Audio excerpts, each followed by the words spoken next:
Hello good morning दोस्तों। कैसे हैं आप लोग? Welcome back to YouTube channel GS Manthan. आज अपना बायोलॉजी का सेकेंड लेक्चर है। ठीक है, इस लेक्चर में अपन बायोलॉजी का सामान्य परिचय देखे थे, सामान्य इंट्रोडक्शन देखे थे। आज चलिए अपना शुरू करेंगे जो मेन अपना सब्जेक्ट का मतलब मेन अपना चैप्टर जो था जैविक वर्गीकरण। ठीक है, आज से अपना मेन जो बायो का जो मेन चैप्टर्स है वो स्टार्ट होगा। पहला चैप्टर इसमें है अपना जैविक वर्गीकरण। इससे पिछले वाले लेक्चर में अपन उसमें हम बायो का इंट्रोडक्शन देखे थे। उसमें भी काफ़ी ज़्यादा इंपॉर्टेंट चीज़ों से देखे थे कि सजीव क्या होता है। ठीक है, और सजीव को डिफाइन करने के लिए कौन कौन सा सजीव को निर्धारित करने के लिए कौन कौन सा लक्षण जिम्मेदार है, इंपॉर्टेंट है। ठीक है, वहाँ से भी क्वेश्चन काफ़ी इंपॉर्टेंट आता है। ठीक है, तो आप अगर पिछला लेक्चर नहीं देखे हो तो आप प्लीज़ आप पिछला लेक्चर देख लें। ठीक है, आज अपना नेक्स्ट लेक्चर है। आज से अपना चैप्टर शुरू होगा जैविक वर्गीकरण। तो आपको बताए थे कि दुनिया में जितना भी जीव है, ठीक है, जितना जितना भी जीव है, ठीक है, और सर इन्हीं के लाइफ के बारे में स्टडी करते हैं बायोलॉजी के अंदर। अब बताइए, दुनिया में बहुत सारा जीव है। ठीक है, एक एक करके हम करोड़ों जीव के अंदर करोड़ों जो यहाँ पर ऑर्गेनिज्म है हमारे अर्थ पे, उसको एक एक करके उसका लाइफ को स्टडी करना आसान नहीं है। तो हम क्या करते हैं, सभी जीवों को हम वर्गीकृत करते हैं। सभी जीवों को हम क्या करते हैं, क्लासीफाई करते हैं, वर्गीकृत करते हैं। ठीक है, तो अपन अपना चैप्टर जो यहाँ पे है जैविक क्लासिफिकेशन, जैविक वर्गीकरण। ठीक है, बायोलॉजिकल क्लासिफिकेशन, ये बहुत ही इंपॉर्टेंट चैप्टर है। इसमें से काफी ज्यादा इंपॉर्टेंट क्वेश्चन देखने को मिलता है। चलिए शुरू करते हैं आपका लेक्चर। ठीक है, अब देखिए, अगर हम बात करते हैं जैविक वर्गीकरण का, तो सबसे पहले जो जैविक वर्गीकरण में सबसे पहले शुरुआत किया था वो था कैरोलस लिनियस था। ठीक है, कैरोलस लिनियस जो थे वो पहली बार शुरुआत किए थे। ठीक है, आधुनिक वर्गीकरण मतलब कि एक मॉडर्न जो है, इससे पहले भी देखो, अगर बात करते हैं लिनियस ना, लिनियस से पहले जो है अरिस्टोटल उसको मतलब कि कोशिश की थी डिफरेंशिएट करने का। जैसे ट्री को मतलब पौधा को, प्लांट को हर्ब सब्स एंड ट्री में बांटा था। ठीक है, रेड ब्लड मतलब कि व्हाइट ब्लड और रेड ब्लड वाले एनिमल को बांटा था। ठीक है, लेकिन सबसे जो मॉडर्न मतलब कि आधुनिक वर्गीकरण है उनका शुरुआत किया था कैरोलस लिनियस। ठीक है, ठीक है, और साथ में ये जो है द्वि द्वि जगत से ध्यान दिया था, टू किंगडम क्लासिफिकेशन दिया था। मतलब पूरा पूरा जीव जगत को इन्होंने दो किंगडम में बांटा था।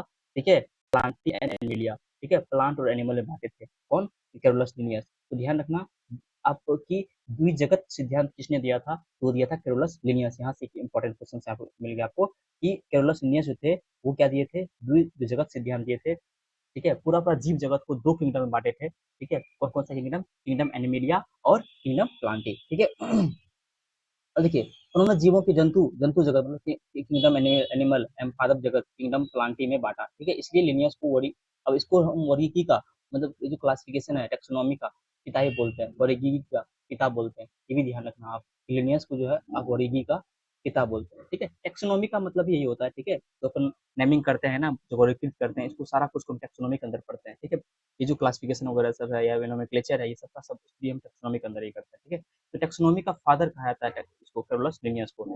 ध्यान देना, यहाँ भी दो इंपॉर्टेंट क्वेश्चन निकल के आता है कि द्विजगत सिद्धांत मतलब टू किंगडम क्लासिफिकेशन और वर्गीकी का पिता वो कहते हैं कैरोलस लिनियस को कहते हैं। ये काफी इंपॉर्टेंट यहाँ पे बात हो गई। ठीक है, चलिए आगे अगर बात करते हैं, सन 1700 सन 1753 में कैरोलस लिनियस ने जीवों के नामांकन के लिए द्विनाम पद्धति को प्रचलित किया। ये भी इंपॉर्टेंट है। ठीक है, ये द्विनाम पद्धति, और इसमें ये बहुत इंपॉर्टेंट द्विनाम पद्धति, और इसमें द्विनाम पद्धति में बायनोमियल नोमेनक्लेचर बोलते हैं। क्या बोलते हैं इसको, इंग्लिश में बोलते हैं बायनोमियल नोमेनक्लेचर। ठीक है, बायनोमियल नोमेनक्लेचर मतलब किसी भी जीव का जो है एक साइंटिफिक एक बायोलॉजिकल नाम देने के लिए दुई दुई दुई नाम पद्धति दिया, मतलब कि उसका दो पार्ट होगा। उस नाम का क्या होगा, बायोलॉजिकल नाम का दो पार्ट होगा। जैसे कि एक पार्ट को बोलते हैं वंश नाम, दूसरे पार्ट को बोलते हैं जाति का नाम, तो generic name and specific epithet. जैसे कि होमोसेपियंस, मानव का नाम क्या है, होमोसेप, मानव का वैज्ञानिक नाम क्या है, होमोसेपियंस। इसमें होमोसेपियंस इसमें किस, होमो उसके वंश को डिनोट करता है, होमो किसको डिनोट करता है, ये आपको वंश को, इसका जो है मानव के वंश को डिनोट करता है ये, और ये जो है आपका जाति को डिनोट करता है। ये क्या करता है, ये जाति को डिनोट करता है। सेपियन जाति को डिनोट करता है, मतलब कि ये वंश को, ये जेंडा को। ठीक है, ये जेंडा को डिनोट करेगा, और ये जो है आपका ये स्पेसिस को डिनोट करता है।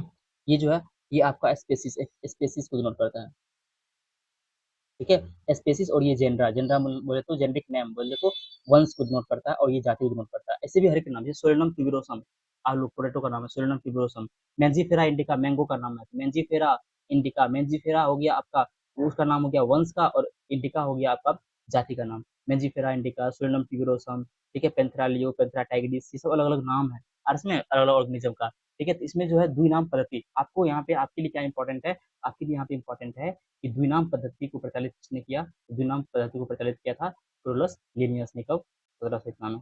और इसमें ये इंपॉर्टेंट है आपके लिए, ठीक है। तो इसमें दो शब्दों से मिलकर बना होता है, किसी का मतलब कि जीवधारी का नाम लैटिन भाषा, और ये लैटिन ओरिजिन का होता है, क्या लैटिन भाषा में, ये भी इंपॉर्टेंट है, लैटिन भाषा में, और दो शब्दों में से मिलकर बना होता है। एक होता है वंश नाम, एक होता है आपका जाति नाम, ठीक है। एक क्या होता है, एक वंश का नाम होता है, एक जाति का नाम होता है। जैसे कि यहाँ पे होमो सेपियंस का बात करते हैं, ये वंश हो गया, होमो वंश हो गया, हम लोग का वंश क्या आता है, होमो, मतलब कि जेंडर नाम क्या है, जेनेटिक नाम क्या है हम लोग का, होमो, और जाति क्या है, सेपियंस, और इसमें जाति क्या है, स्पेसिस क्या है, सेपियंस, ठीक है। ये भी इंपॉर्टेंट है, ठीक है। इस तरह से मेंजीफेरा इंडिका मैंगो का, ये भी हम लिख देते हैं यहाँ पे,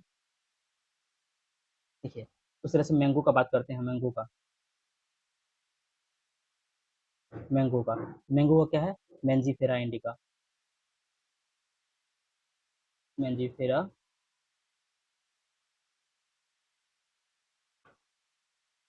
मेंजीफेरा इंडिका, ठीक है। मेंजीफेरा इंडिका जो है ये मैंगो का नाम है। मेंजीफेरा क्या हो गया, मेंजीफेरा हो गया जेंडर नाम, जेनेटिक नाम, और इंडिका क्या हो गया, स्पीसीज का नाम, ये मैंगो का हो गया। उस तरह से आपका बात करते हैं अ, जैसे कि जैसे कि अगर बात करते हैं पोटैटो का, आलू का, तो आलू का है सोलेनम ट्यूबरोसम, सोलेनम ट्यूबरोसम। इस तरह का ये अलग अलग बायोलॉजिकल नाम है, जिसमें कि दो पार्ट होता है, एक होता है आपका, एक होता है आपका बायोलॉजिकल नेम, ठीक है, एक होता है आपका जेनेटिक नेम, एक होता है आपका स्पेसिफिक एपिटाइट, ठीक है गाइस। ये काफी इंपॉर्टेंट है, ठीक है, इसको आप ध्यान में रखो। आगे अगर बात करते हैं तो जैविक समुदाय के अध्ययन के लिए हमें जीवधारियों को कुछ समूहों में वर्गीकृत करना पड़ता है, ठीक है, ताकि समान गुण के एवं संस्कृत वाले जीवों का अध्ययन एक साथ किया जा सके। जैसे कि मान लीजिए हम वर्गीकरण क्यों करते हैं, हम वर्गीकरण इसलिए करते हैं ताकि जितना भी जीव है, जितना भी जीव है जितना भी जीव है, सभी का सभी जीव जो है, जितना भी जीव है, सभी का जो जो सभी जीवों में जो कुछ कुछ गुण है, जो कॉमन है, जो कुछ गुण है जो कि समान है, उस समान गुण वाले जीवों को एक साथ रख देंगे, तो हमें उसमें से, उस ग्रुप में से अगर किसी एक एनिमल को अगर स्टडी कर लेंगे, तो हम काफी एनिमल को स्टडी कर लेंगे, ठीक है। तो ये क्या होता है कि हम जो भी समान गुण होता है, समान गुण वाले को क्या करते हैं, एक साथ रखते हैं, ठीक है, ताकि हम उसका अध्ययन कर सके। इस तरह से हम वर्गीकृत करते हैं। और इसमें देखिए, आधुनिक आधुनिक जीव विज्ञान में सर्वाधिक मान्यता जो दिया गया है, वो दिया गया पांच जगत वर्गीकरण को, फाइव किंगडम क्लासिफिकेशन, ठीक है, फाइव किंगडम क्लासिफिकेशन, जिन्होंने विटेकर दिया था, कौन दिया था, आर एच विटेकर, ये देखिए ये आर एच विटेकर है, ठीक है, आर एच विटेकर ने दिया था फाइव किंगडम क्लासिफिकेशन। ये जो फाइव किंगडम क्लासिफिकेशन है, ये सबसे प्रचलित है। लिनियस कौन दिया था, लिनियस दिया था द्वि kingdom classification, two kingdom classification, देखिए ये दिया था क्या, ये दिए थे दो किंगडम क्लासिफिकेशन, द्वि जगत सिद्धांत, टू किंगडम क्लासिफिकेशन लिनियस दिया था। और इस तरह से थ्री भी आया, फोर भी आया, लेकिन सबसे ज्यादा प्रचलित जो है, ज्यादा ज्यादा प्रचलित जो है वो टू किंगडम और फाइव किंगडम है। तो अभी के दौर में सबसे ज्यादा प्रचलित कौन है, ये आपका हो गया फाइव, पांच जगत वर्गीकरण, मतलब फाइव किंगडम क्लासिफिकेशन, ये काफी ज्यादा इंपॉर्टेंट है, ठीक है। और किसने दिया था, तो ये दिया था आर एच विटेकर ने, तो यहाँ से आपका इंपॉर्टेंट है, आर एच विटेकर, विटेकर ने दिया था फाइव किंगडम, मतलब पांच जगत वर्गीकरण, फाइव किंगडम क्लासिफिकेशन। इसके तहत फाइव किंगडम क्लासिफिकेशन के अनुसार दुनिया में जितना भी जीव है, उसको पांच जगत में बांटा, कितना जगत में बांटा, पांच जगत में, पांच किंगडम में बांटा, ठीक है। मोनेरा, प्रोटिस्टा, कवक मतलब कि फंजाई, पादप, और जंतु मतलब कि प्लांटिया एनिमलिया, ये पांच जगत में बांटा पूरा पूरा जीव को। और इसमें जितना पूरा पूरा जितना भी जीव जगत में जितना भी जीव है, सभी को पांच किंगडम में, पांच पांच जगत में बांटा। कौन कौन सा जगत है, मोनिडा जगत, प्रोटिस्टा जगत, कवक जगत, पादप जगत, जंतु जगत, ठीक है। मोनिडा, प्रोटिस्टा, फंजाई, प्लांटिया एनिमिलिया, ठीक है, फाइव किंगडम क्लासिफिकेशन। और इसमें मोनिडा देखिए, यहाँ मोनिडा, मोनिडा के अंदर जितना भी प्रोकैरियोट्स होता है, जितना बैक्टीरिया सब है, जीवाणु है, वो सभी को उन सभी को हम रखते हैं मोनिडा के अंदर, उन सभी को मोनिडा के अंदर रखते हैं। और जितना भी एक कोशिकीय यूकैरियोट्स है, जितना भी एक कोशिकीय यूकैरियोट्स है, उसको अपन रखते हैं प्रोटिस्टा के अंदर, हाँ रखते हैं उसको, उसको अपन रखते हैं प्रोटिस्टा के अंदर। और फंजाई के अंदर क्या, और उसके बाद हो गया फंजाई, ठीक है, उसके बाद हो गया फंजाई। और इसमें उसके बाद हो गया प्लांटी और एनिमिलिया। और इसमें ये सब इसको एक एक करके अपन पढ़ेंगे, ये काफी इंपॉर्टेंट है, इसको एक एक करके अपन पढ़ेंगे, ठीक है। इस सबको हम एक एक करके पढ़ेंगे। चलिए हम शुरू करते हैं। अच्छा एक चीज और यहाँ पे समझ लो आप कि थोड़ा सा यहाँ पे देखो, कि मोनेरा से ना, मोनेरा से अगर इवोल्यूशन का बात करते हैं, अगर इवोल्यूशन विकास का बात करते हैं, तो विकास के टाइम पे, विकास के दौर में जो है सबसे पहले मोनेरा आया, सबसे पहले कौन आया, मोनेरा, और मोनेरा के बाद कौन आया, प्रोटिस्टा, और प्रोटिस्टा से जो है आपको प्लांटी, एनिमिलिया, फंजाई, ये तीनों इवॉल्व किससे हुआ, ये तीनों इवॉल्व जो है फंजाई, एनिमिलिया, प्लांटी, ये सब फंजाई से इवॉल्व हुआ, इसको आप ध्यान रखो, ठीक है। सबसे पहले मोनेरा आया, मोनेरा से प्रोटिस्टा बना, और प्रोटिस्टा से फंजाई बना, इसी से प्लांटी बना, इसी से जो है एनिमल बना। और इसमें क्या बना, जिससे एनिमल बने, ठीक है। ये है इवोल्यूशन का, ठीक है। चलिए, और ये जो 5 जगत है, ये जो मतलब कि 5 जगत है, जीवों को 5 जगत में बाँटा, कौन विटेकर साहब ने, तो 5 जगत में बाँटा, Monera, protista, fungi, Plantae, Animalia में। कौन-कौन सा 5 जगत था? ये मोनेरा, ठीक है, प्रोटिस्टा, फंजाई, प्लांटी और एनिमिलिया, ये इन 5 जगत में बाँटा। इनका क्या बेसिस था? इसका तो किन-किन लक्षणों के बेसिस पे, किन-किन लक्षणों के बेसिस पे इन 5 जगत में बाँटा? तो पहला है कोशिका का प्रकार। कोशिका का प्रकार, किस तरह कोशिका है? तो ध्यान रखना, मोनेरा के अंदर जो प्रोकैरियोटिक था, कोशिका कैसा था? प्रोकैरियोट्स। अच्छा, प्रोकैरियोटिक कोशिका किसको बोलते हैं? प्रो देखिए, प्रोकैरियोट्स, ध्यान दो, एक बार समझाते हैं इसको, और डिटेल में पढ़ेंगे हम कोशिका चैप्टर में, ठीक है? कोशिका वाले चैप्टर में और डिटेल में पढ़ेंगे, ठीक है? लेकिन यहाँ पे हम थोड़ा-सा बताते हैं, ठीक है? तो प्रोकैरियोट्स क्या होता है? प्रोकैरियोट्स, प्रो देखिए, प्रोकैरियोट्स, तो यहाँ पे 2 शब्द से मिलके बना हुआ प्रोकैरियोट्स, ठीक है? एक है प्रो, प्रो और कैरियोट्स। कैरियोट्स वर्ड का मतलब था कैरियन, न्यूक्लियस। अब प्रो का मतलब प्रिमिटिव, पुराना, ठीक है, प्रिमिटिव। इसका मतलब क्या होता है? इसका मतलब प्रीमिटिव, प्रिमिटिव, प्रिमिटिव मतलब था पुराना, ठीक है, ओल्ड। और कैरियोट का मतलब होता है न्यूक्लियस, ठीक है। इसका मतलब क्या होता है? न्यूक्लियस। ऐसा सेल, ऐसा कोशिका जिसका कि न्यूक्लियस क्या हो? प्रिमिटिव हो, पुराना हो, उसके अंदर जो कोशिका, उसके अंदर जो मतलब कि न्यूक्लियस होता है, नाभिक होता है, उसके बाहर झिल्ली नहीं होता है, उसमें कोई भी सेल ऑर्गेनेल्स प्रेजेंट नहीं होता, झिल्ली झिल्ली सेल ऑर्गेनेल प्रेजेंट नहीं होगा, ठीक है। मतलब कि उसके न्यूक्लियस जो है, उसके न्यूक्लियस में न्यूक्लियर मेम्ब्रेन नहीं होता है, ठीक है, उसको बोलते हैं प्रोकैरियोट्स। जहाँ पे होता है उसको बोलते हैं यूकैरियोट्स। यूकैरियोट देखो, यूकैरियोट्स, यूकैरियोट शब्द का मतलब, यू का मतलब था ट्रू, यू का मतलब क्या था? सत्य, ट्रू, ठीक है। अब कैरियोट का मतलब न्यूक्लियस, जिसके अंदर ट्रू न्यूक्लियस हो, सही वाला न्यूक्लियस हो, ठीक है, उसका न्यूक्लियर मेम्ब्रेन से उसका बॉन्डेड हो, मतलब उसका जो न्यूक्लियस है पूरा न्यूक्लियर मेम्ब्रेन से ढका हो, ठीक है। ऐसे इसको, ऐसे सेल्स को बोलते हैं यूकैरियोटिक सेल, और डिटेल में पढ़ेंगे अपन कोशिका वाले चैप्टर में, ठीक है। तो अगर बात करते हैं यहाँ पे, तो मोनेरा के अंदर जितना, मोनेरा के अंदर जो के अंदर जो भी जीव आता है, वो सब प्रोकैरियोटिक नेचर का होते हैं। कैसा नेचर का होता है? प्रोकैरियोटिक। बाकी जितना चारों हैं, ये चारों का चारों क्या हो गया? यूकैरियोटिक हो गया। सबका सब क्या हो गया? ये सब का सब यूकैरियोटिक हो गया। अर्थ में ये सब का सब क्या हो गया? ये सब का सब यूकैरियोटिक। हम लोग भी क्या है? यूकैरियोटिक ऑर्गेनिज्म है। हम लोग भी क्या है? हम लोग भी यूकैरियोटिक ऑर्गेनिज्म है, ठीक है। इस ये था सेल का प्रकार। ये क्या था? सेल का प्रकार। इस सेल के प्रकार के बेसिस पे पहला, उसके बाद था कोशिका भित्ति प्रेजेंट है कि नहीं, कोशिका भित्ति प्रेजेंट है कि नहीं, ये इंपॉर्टेंट है। अगर कोशिका भित्ति प्रेजेंट है, अब देखो मोनेरा के अंदर जो था, यहाँ पे सेलुलोज रहित, ठीक है, यहाँ पे सेलुलोज रहित, यहाँ पे सेलुलोज का बना हुआ नहीं रहता है, यहाँ पे कोशिका भित्ति तो है लेकिन सेलुलोज का बना नहीं है यहाँ, ठीक है। यहाँ पॉलीसेकेराइड का बना होता है। किसका बना होता है? पॉलीसेकेराइड, बहुसेकेराइड, ठीक है, पॉलीसेकेराइड बोलते हैं उसको, प्लस एमिनो एमिनो एसिड, ठीक है, एमिनो एसिड, पॉलीसेकेराइड और एमिनो एसिड का मिलकर बना होता है। यहाँ सेलुलोज का मिलकर नहीं बना होता है, पॉलीसेकेराइड। और प्रोटिस्टा के अंदर जो है कुछ में उपस्थित होता है, कुछ कुछ में उपस्थित होता है, सारा मेंबर में, सारा सदस्य में उपस्थित नहीं रहता है। तो बात करते हैं अगर हम फंजाई का, यहाँ भी उपस्थित होता है लेकिन सेलुलोज नहीं होता। सेलुलोज की जगह पे यहाँ क्या होता है? काइटिन का बना होता है। आप बताए थे ना पिछले लेक्चर में, आपको बताए थे ये चीज बात हम, ये ध्यान रखना, ये इंपॉर्टेंट है। काइटिन का बना होता है। और प्लांटी के अंदर सेल्यूलोज बना होता है, सेल्यूलोज से बना होता है, ये भी इंपॉर्टेंट है। प्लांटी का जो होता है ये सेल्यूलोज का बना होता है, ठीक है। और यहाँ पे एनिमल में अनुपस्थित होता है, यहाँ पे एब्सेंट होता है, ठीक है। और जो है बैक्टीरिया के अंदर, मतलब कि बात मोनेरा के अंदर जब बात करते हैं तो यहाँ पॉलीसेकेराइड, बहुसरकराराइड, ठीक है, इसको पॉलीसेकेराइड बोलते हैं। यहाँ पे पॉलीसेकेराइड और अमीनो एसिड इसके मिलकर बना होता है, ये भी इंपॉर्टेंट है। इसको लिख देते हैं यहाँ पे पॉलीसेकेराइड, POLYSA सेराइड, पॉलीसेकेराइड, ठीक है, पॉलीसेकेराइड प्लस एमिनो एसिड, ए मतलब एमिनो एसिड, ये एमिनो एसिड, ठीक है। पॉलीसेकेराइड और एमिनो एसिड का मिलकर बना होता है मोनेरा का। और इसमें मोनेरा किसका बना होता है? पॉलीसेकेराइड और एमिनो एसिड का मिलकर बना होता है, ठीक है। आगे अगर बात करते हैं केंद्रक का झिल्ली, मतलब कि केंद्रक, जो कोशिका के अंदर जो केंद्रक, बीच में केंद्रक होता है न्यूक्लियस, उसका झिल्ली है कि नहीं? अब बताइए, अगर ये प्रोकैरियोट है झिल्ली होगा? अभी जस्ट बताए प्रोकैरियोट में झिल्ली नहीं होता। प्रो का मतलब प्रिमिटिव न्यूक्लियस, इसका न्यूक्लियस प्रिमिटिव पुराना हो, मतलब कि उसका जो केंद्रक झिल्ली प्रेजेंट नहीं हो, अनुपस्थित हो, ठीक है, उसको हम बोलते हैं प्रोकैरियोट बोलते हैं। तो प्रोकैरियोट में क्या यहाँ पे केंद्रक झिल्ली प्रेजेंट होगा? तो नहीं होगा, यहाँ पे अनुपस्थित होता है, यहाँ पे नहीं होता है। यहाँ बिल्कुल यूकैरियोट होगा, यहाँ होगा, यहाँ होगा, यहाँ होगा। ऐसा क्यों है? यहाँ पे प्रोटिस्टा से लेके एनिमिलिया तक सब में प्रेजेंट होगा, क्योंकि ये सब का सब क्या है? ये सब का सब यूकैरियोटिक है, ये सब का सब क्या है? यूकैरियोटिक है। केंद्रक झिल्ली के आधार पे ही हम बांटते हैं प्रोकैरियोट यूकैरियोट को, ठीक है। तो केंद्रक झिल्ली अगर प्रेजेंट है तो यूकैरियोट, नहीं है तो प्रोकैरियोट, ठीक है। तो मोनेरा जो है ये प्रोकैरियोट है, इसमें केंद्रक झिल्ली प्रेजेंट नहीं होगा, ठीक है। ये इंपॉर्टेंट है। अरे बोलिए, समझ में आ रहा है? ठीक है। तो मतलब ये भी इंपॉर्टेंट है, ठीक है। आगे बात करते हैं कि अगर बात करते हैं इसका काय संरचना, ठीक है, इसके बॉडी का जो संरचना है तो कैसा, अब देखिए ये क्या होता है, कोशिकीय होता है, सेलुलर होता है, क्योंकि ये एक कोशिका है, ये भी क्या है, सिंगल सेलुलर है, यूनिसेलुलर है, ये भी क्या है, यही यूनिसेलुलर, यूनि मतलब एक कोशिकीय है, यूनिसेलुलर, ठीक है, ये क्या है, यूनिसेलुलर मतलब एक कोशिकीय जीव है, ठीक है। एक सेकंड, ये क्या है, एक कोशिकीय जीव है, यहाँ पे हिंदी में रहते हैं एक कोशिकीय, ये क्या है, ये कोशिकीय, ये भी एक कोशिकीय है, ठीक है,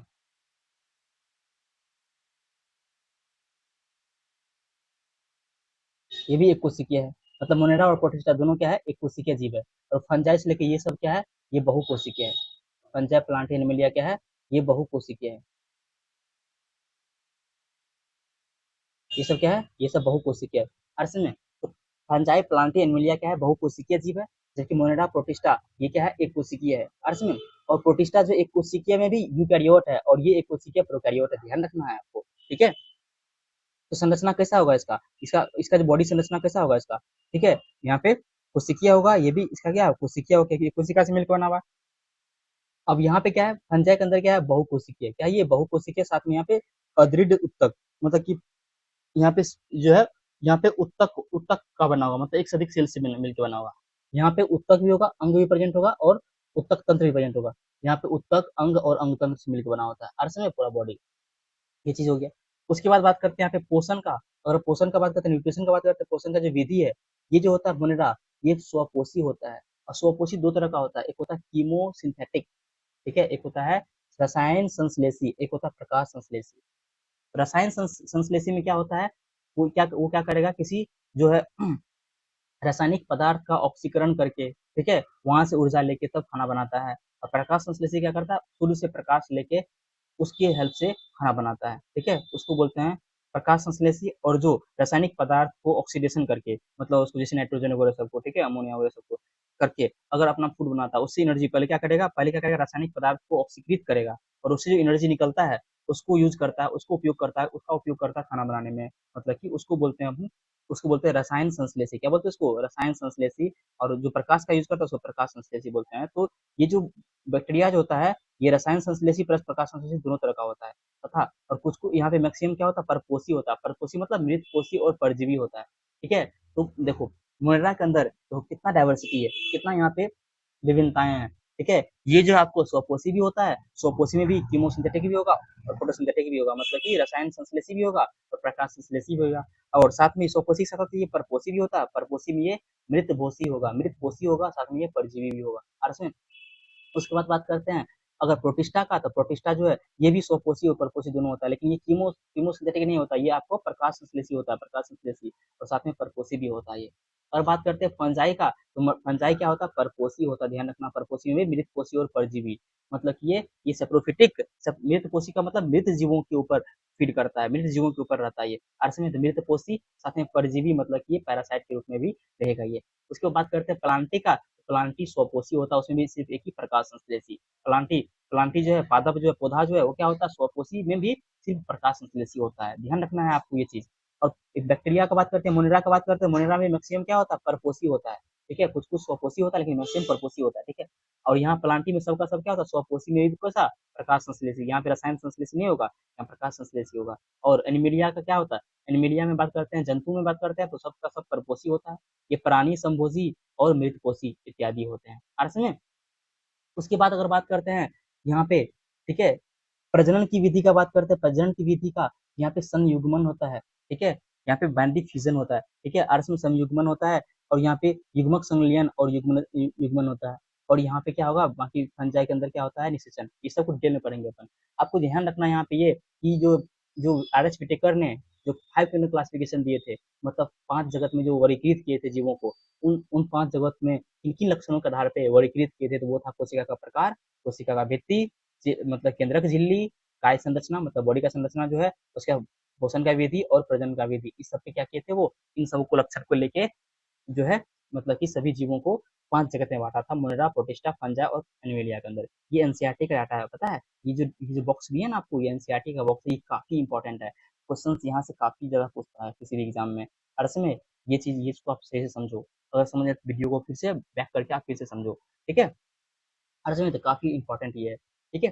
अरे समझ में, आगे बढ़े, अरे बोलिए, ठीक है। अगर ज़्यादा फास्ट हो रहा है तो आप वीडियो को स्लो कर लें, अगर स्लो है तो फास्ट कर लें, दोनों दोनों सुविधा उपलब्ध है यूट्यूब के ऊपर, ठीक है। चलिए आगे अगर बात करते हैं, अगर हम अब हम बात करें कि एक-एक करके एक-एक जगत को पढ़ेंगे, ठीक है।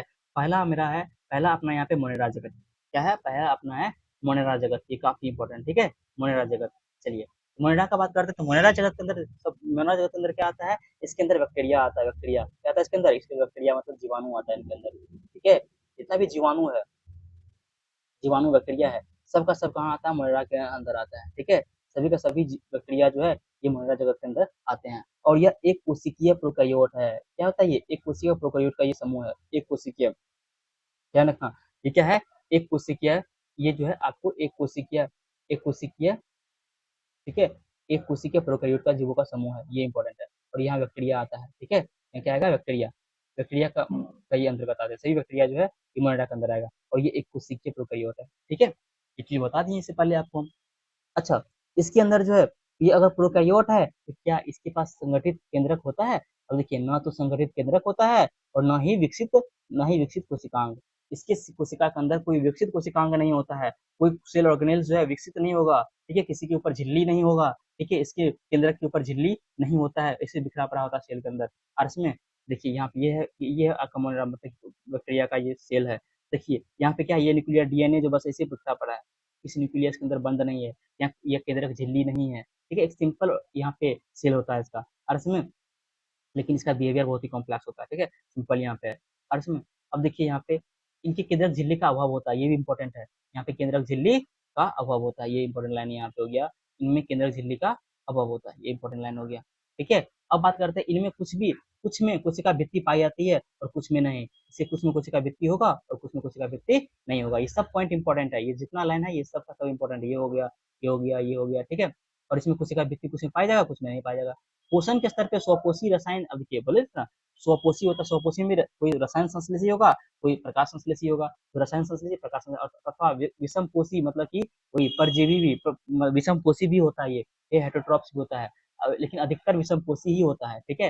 प्रकृति में पाए जाने वाले अधिकतर बैक्टीरिया परपोषी होता है, मतलब कि परपोषी, उसमें भी डिकम्पोजर अपघटक होता है, डिकम्पोजर होता है। अधिकतर बैक्टीरिया क्या होता है? परपोषी, मतलब विषम पोषी या परपोषी बोलो या विषम पोषी बोलो, एक ही बात है, ठीक है। मैक्सिमम क्या होता है? ये परपोषी होता है। कुछ ही क्या होता है? स्वपोषी में भी दो तरह का, रसायन रसायन रसायन संश्लेषी और प्रकाश संश्लेषी, ठीक है।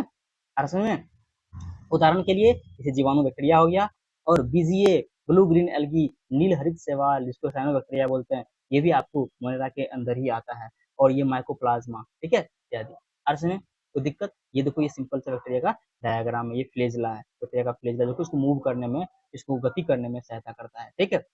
और बैक्टीरिया का जो, देखो बैक्टीरिया के उनके आकार के आधार पे, और बात करते हैं बैक्टीरिया को, जीवाणु को उनके आकार के आधार पे जो है, तो गोलाकार होता है, कोकस बोलते हैं गोलाकार को, कोकस बोलते हैं, या बहुवचन कोकाई बोलते हैं उसको। बहुवचन में मतलब कि प्लुरल में कोकाई बोलते हैं, एक वचन में कोकस या कोकाई, ठीक है। और उसका क्षाराकार, मतलब छड़ जैसा, रॉड जैसा स्ट्रक्चर होगा, उसको बेसिलस बोलते हैं। और उसके बहुवचन में बेसिलाई बोलते हैं, ठीक है, मतलब प्लुरल में बेसिलाई बोलते हैं। एक होता है कोमा शेप, कोमा आकार का, जैसे कोमा देते हैं ना अपन, सिंपल जैसे कि अपन लिखते हैं तो कोमा देते हैं ना, इस तरह से कोमा, ठीक है। तो कोमा देखिए, ये कोमा, कोमा से इसको विब्रियो बोलते हैं, क्या बोलते हैं उसको? विब्रियम या विब्रियो, ठीक है, विब्रियो बोलते हैं। हिंदी में से विनियम बोल देता है, ठीक है। और यहाँ पे कुछ होता है सर्पिला, ठीक है, सर्पिलाकार, ठीक है, स्पाइरल बोलते हैं उसको, स्पाइरला बोलते हैं, ठीक है। ये हो गया, ये सब अलग अलग से, कोकाई हो गया, बेसिलाई हो गया, ठीक है, बेसिलाई, ये देखिए ये हो गया। और इसके यहाँ पे ये स्पाइरेला हो गया, स्पाइरल शेप का होता है, ठीक है, रिबन शेप का, स्पाइरल शेप का। और यहाँ पे विब्रियो हो गया। और इसमें ये अलग अलग शेप का बैक्टीरिया होता है, ठीक है। जैसे कि बैक्टीरिया का जब अपन नाम लेंगे ना, तो उसमें आपका ये दिख होगा, जैसे कि हम कुछ बैक्टीरिया का नाम लेते हैं, जैसे स्ट्रिप्टोकोकस निमोनी, जो कि निमोनिया कॉज करता है, तो ये कैसा शेप का होगा? स्ट्रिप्टोकोकस, कोकस बोले तो ये गोल गोल शेप का होगा, कैसा होगा? गोल गोल शेप का होगा। जैसे रोडोस्पाइरलम कैसा होगा? रड शेप का होगा। इस तरह बेसिलस शेप का होगा, ठीक है। जैसे बेसिलस थ्रिंजेनेसिस एक बैक्टीरिया का नाम है, ठीक है। ये कैसा है? बेसिलाई रॉड शेप का होगा, ठीक है। जैसे विब्रियो कोलोराई, कोलेरा जो बीमारी होता है वो कॉज करता है विब्रियो कोलोराई, विब्रियो मतलब कोमा शेप का होगा। तो बैक्टीरिया के नाम में स्पष्ट होता है, बैक्टीरिया के नाम के आधार पे जो होता है, उसके जो से आधार के मतलब कि उसके आकार के आधार पे उसका अलग-अलग नाम देते हैं अपन, ठीक है? उसमें कोकाई, बेसिलाई, एस्पेरेला, विब्रियो अलग-अलग शेप का होता है, ठीक है? और इसमें बोलिए। और बात करते हैं हम बैक्टीरिया को हम 2 कैटेगरी में बाँटते हैं। एक होता है आदि बैक्टीरिया, एक होता है यू बैक्टीरिया। मतलब एक होता है आर्की बैक्टीरिया, एक होता है आपका यू बैक्टीरिया। आर्की बैक्टीरिया जो है ये प्रिमिटिव बैक्टीरिया, पुराना बैक्टीरिया है। इसका जो सेल वॉल होता है, कोशिका भित्ति जो होता है ये अत्यंत मतलब कि ये क्या इस कोशिका भित्ति जो होता है ये संरचना इस कोशिका भित्ति का संरचना जो है दूसरी बैक्टीरिया से भिन्न होता है। ठीक है? ये क्या होता है दूसरी बैक्टीरिया से भिन्न होता है। इसलिए क्या क्या होता है ये अत्यंत लवणीय क्षेत्र में होगा, गर्म क्षेत्र में झरना में होगा और ये आपको तट क्षेत्र जैसे कि यहाँ पे दलदली इलाका, ठीक है? जहाँ पे पानी से लगा रहता है जैसे समुद्र के बगल में, बगल वाला एरिया में या फिर किसी नदी के बगल वाले एरिया में, ठीक है? वहाँ पे तो ठीक है, ये विशिष्ट प्रकार का बैक्टीरिया होते हैं। ये बैक्टीरिया अत्यंत कठिन वास स्थानों में पाए जाते हैं, जैसे कि अत्यंत लवणीय क्षेत्र, ठीक है? इसको हेलोफाइल्स बोलते हैं, गर्म झरने ऐसे थर्मोसिडोफिल्स बोलते हैं और कच्छ में मिथेनोजन बोलते हैं। और मिथेनोजन जो है आपको गाय वगैरह सब हो गया ना, रूमिनेंट एनिमल जो होता है जैसे गाय भैंस वगैरह इसके इसके भी आंत में पाया जाता है मिथुनोजन, जो कि इसके इसके जो घास खाता है ना, घास के अंदर का सेल्यूलोज बहुत ही जटिल कार्बोहाइड्रेट होता है सेल्यूलोज। और सेल्यूलोज को ये डाइजेस्ट करके मीथेन गैस बनाता है। गोबर गोबर का जो होता है ना, गोबर का बनना, गोबर के अंदर मीथेन गैस प्रोड्यूस करता है मिथुनोजन, जो कि जैसे कि जो भी पालतू जानवर जैसे गाय वगैरह सब हो गया, भैंस वगैरह सब हो गया, इसके आंत में पाया जाता है मिथुनोजन। ये भी इंपॉर्टेंट लाइन है, ये भी क्या है इंपॉर्टेंट लाइन है। और इसमें अब देखिए ये जो इसका जो आर्की बैक्टीरिया का जो कोशिका भित्ति है, ठीक है? ये इसका संरचना दूसरे बैक्टीरिया से क्या होता है? भिन्न होता है। दूसरे बैक्टीरिया से क्या होता है? भिन्न होता है, ठीक है? यही लक्षण उन्हें प्रतिकूल अवस्था में जीवित रखने में उत्तरदायी है। जो प्रतिकूल अवस्था पता है, अत्यंत अत्यंत लवणीय क्षेत्र, गर्म झरना, कच्छ क्षेत्र, इस सब में जो ये बैक्टीरिया यहाँ पे जिंदा रह रहा है, इसका रीजन क्या है? इसका रीजन यही है, इसका जो कोशिका भित्ति है और उससे अलग है, ठीक है? अब देखिए मिथुनोजन जो अनेक रूमिनेंट पशु मतलब जैसे कि गाय भैंस वगैरह के आंत्र में पाए जाते हैं। इनके गोबर से मीथेन गैस का उत्पादन करते हैं, ठीक है? और मीथेन गैस को प्रोड्यूस कौन करता है? ये मिथेनोजन जो है जीवाणु यही मीथेन गैस के लिए रिस्पॉन्सिबल है, ठीक है? अगर ये मिथेनोजन नहीं होगा तो क्या होगा पता है? सेल्यूलोज जो होता है ना, जो घास के अंदर होता है सेल्यूलोज, सेल्यूलोज जिसका ये कोशिका भित्ति बना होता है, प्लांट कोशिका भित्ति, ठीक है? सेल्यूलोज सेल्यूलोज बहुत ही कॉम्प्लेक्स, बहुत ही जटिल कार्बोहाइड्रेट है। इसको डाइजेस्ट करना, पचाना बहुत ही कठिन है। ये मिथेनोजन मिथेनोजन के कारण ही ये पच पाता है, ठीक है? मिथेनोजन जो जीवाणु है, इसी कारण ही क्या होता है सेलुलोज डाइजेस्ट हो पाता है, ठीक है? सेलुलोज का पाचन हो पाता है। इसलिए ये जो रूमिनेंट पशु जैसे गाय भैंस वगैरह के आंत में पाया जाता है, ठीक? देखिए जैसे ये देखिए ये जगह हेलो फाइल देखिए यहाँ पे ये क्या है? ये क्या है? लवणीय क्षेत्र है। यहाँ पे सॉल्टी एरिया, बहुत ही सॉल्ट होगा, लवण नमक ज्यादा एरिया होगा जैसे समुद्र के साइड में, ठीक है? और ये मिथेनोजन देखिए यहाँ पे होगा जहाँ पे दलदली इलाका, जहाँ पे हल्का हल्का पानी लगा होता है। और मिथेनोजन यहाँ पे ये है रूमिनेंट के आंत आंत का फोटो दिया हुआ है यहाँ पे, ठीक है? उसके अंदर पाया जाएगा। अच्छा, अब देखिए अब बात करते हैं यू बैक्टीरिया का। यू का मतलब होता है ट्रू। यू का मतलब क्या होता है? ट्रू, सत्य, ठीक है? और इसमें यू बोले थे ना, यू जैसे यू का ये और दूसरे यू का मतलब बैक्टीरिया, मतलब जो ट्रू बैक्टीरिया जो है, जो सत्य में मतलब कि जो, ठीक है, वास्तविक जो बैक्टीरिया है वो इसमें आएगा, वास्तविक बैक्टीरिया की पहचान, ठीक है? ये क्या है? यहाँ देखिए क्या है यहाँ पे? ट्रू, वास्तविक बैक्टीरिया की पहचान। एक कठोर कोशिका भित्ति एवं यहाँ पे क्या होता है? एक कठोर कोशिका भित्ति होता है, साथ में एक फ्लैजेला होता है। इसके पास क्या होता है? फ्लैजेला होता है, जो कि इसको इसलिए इसको मोटाइल बैक्टीरिया होता है। ये मोटाइल का नहीं मतलब ये चल बैक्टीरिया, मतलब कि मूव कर सकता है। ये फ्लैजेला होता है, फ्लैजेला की हेल्प से क्या कर सकता है? ये गति कर सकता है अर्थ में। और इसके अंदर साइनोबैक्टीरिया, नील हरित शैवाल जो होता है, इसके अंदर पादप की तरह, प्लांट की तरह, पौधा की तरह यहाँ पे क्लोरोफिल ए पाया जाता है, जो कि प्रकाश संश्लेषण करने में हेल्प करता है, और इसलिए स्वपोषी होते हैं। जैसे ये देखिए, ये जो फोटो दिख रहा है आपको, दिस इज द साइनोबैक्टीरिया। ये क्या है? ब्लू ग्रीन एल्गी में एक नाम है नोस्टॉक। इसका नाम क्या है? नोस्टॉक। ब्लू ग्रीन एल्गी जो है, ये जो है ब्लू ग्रीन एल्गी, नील हरित शैवाल, ठीक है? ये पादप की तरह भी इसमें क्लोरोफिल ए पाया जाता है। और ये उदाहरण के लिए नोस्टॉक और एनाबेना, ये दोनों अलग तरह का सदस्य है, इसी इसी के अंदर आता है, साइनोबैक्टीरिया के अंदर आता है, नील हरित शैवाल के अंदर आता है नोस्टॉक और एनाबेना।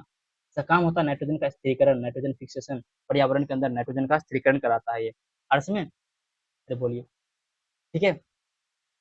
कुछ बैक्टीरिया रोगजनक होते हैं, कुछ बैक्टीरिया क्या होता है? रोगजनक, कि माने बीमारी कॉज करते हैं, बीमारी पैदा करते हैं, जो कि जैसे मनुष्य में हो गया, फसल में हो गया, फार्म एनिमल में हो गया, जैसे कि, ठीक है, उसमें हो गया, ठीक है, पालतू पशु में हो गया, इस सब में हानि पहुंचाता है।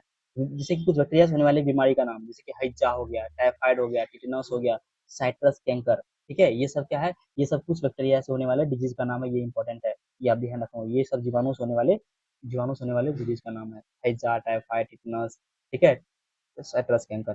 टिटनस जो होता है ना, टिटनस भी बैक्टीरिया के कारण होता है। और इसमें हैजा, टाइफाइड, टिटनस, साइट्रस कैंकर, ठीक है, कोलेरा, ये सब और सब बहुत सारे डिजीज है, लेकिन ये इंपॉर्टेंट एनसीईआरटी में दिया हुआ है, ये इंपॉर्टेंट है, ठीक है। बोलिए, आगे बढ़े, आगे बढ़े, यहाँ तक कोई दिक्कत? ठीक है। अच्छा, यहाँ दिखाई नहीं दिया था क्या? अच्छा, फिर से यहाँ बोल देता हूँ मैं। ये कुछ बैक्टीरिया के रोगजनक, जैसे कि यहाँ पे हैजा, टाइफाइड, टिटनस, यहाँ पे साइट्रस कैंकर, ठीक है, ये सब कुछ डिजीज है जो कि बैक्टीरिया के कारण होता है, ठीक है। और इसमें ये देख लो, अब देखो,